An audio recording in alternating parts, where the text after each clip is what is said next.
Grabatzen ari ganunean gaueko ordu bat eta 25 gutxi den honetan, apezetxeak eta landak Etxeberria eta Lozaren aurka jokatu duten Antiguako torneoko promesen finalerdietako lehen finalerdiaren analisia egingo dugu. Garaipena apezetxea eta landarentzat izan da, Etxeberria eta Lozaren aurka esan bezala. Bueno, norgehiagokaren inguruan hitz egiten hasita egia esan gauza asko daude. Norgehiagoka honen inguruan esateko alde batetik Etxeberriak eta Lozak eman dioten hasiera, ez? Hasiera ona eman diote, 8-1 ipini dira aurretik. Hor esan dezakegu batez ere Oian Etxeberria bizitasun ikeragarriarekin mugitzen hasi dela pilota, Loza oso seguru atzeko kuadroetan eta behar bada Unai Landa ikusi dugula bere mailatik apur bat baxuago. Antiguako txapelketa honetan zehar kostatu zaio askotan, batez ere norgehiagokan sartzea, gero egia da. Norgehiagokak aurrera joan diren enean geroz eta hobeto ibili dela, norgehiagoka hasieretan baino, baina kontua kontu hor asko kostatu zaio hasiera horretan Unai Islandari, gero ez ordea izan ere, izugarrizko itzulia eman diote markagailuari, irauli egin dute markagailua apezetxeak eta landak, eta hor baina apezetxeak bere sen hori atera du, ez? Pilotari oso gustagarria da ikusteko bainat apezetxea aurreko joko horretako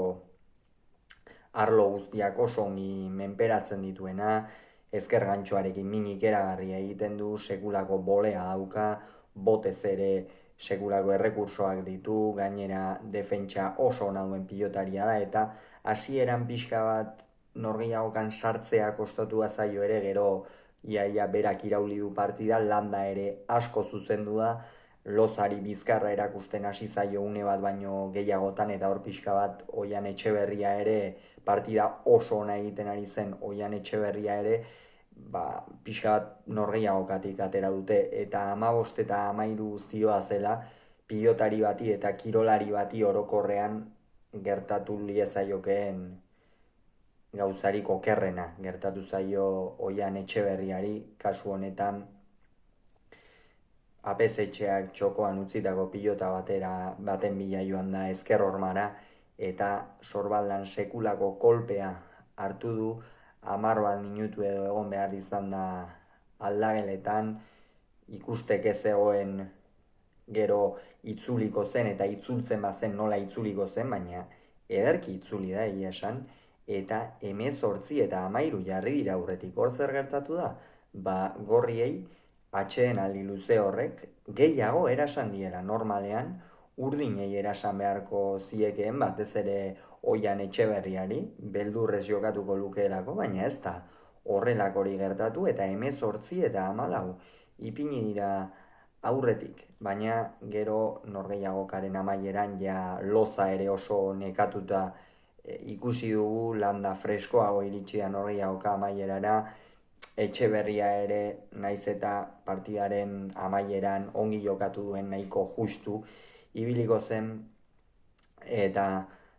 azkenerako garaipena apezetxea eta landarentzat izan da, eta beraz Antiguako torneoko finalera, promesen finalera sailkatu dira. Honen bestez baditugu gizonezkoetan, kasu honetan promesen mailan lehenengo finalistak, apezetxeak eta landak 22, Etxeberriak eta Lozak 19, hauxe izan da norgehiagoka honen inguruan esan behar genuen guztia, hurrengoan gehiago izango duzue Kirolunea YouTubeko kanal honetan, bitartean ongi izan, agur.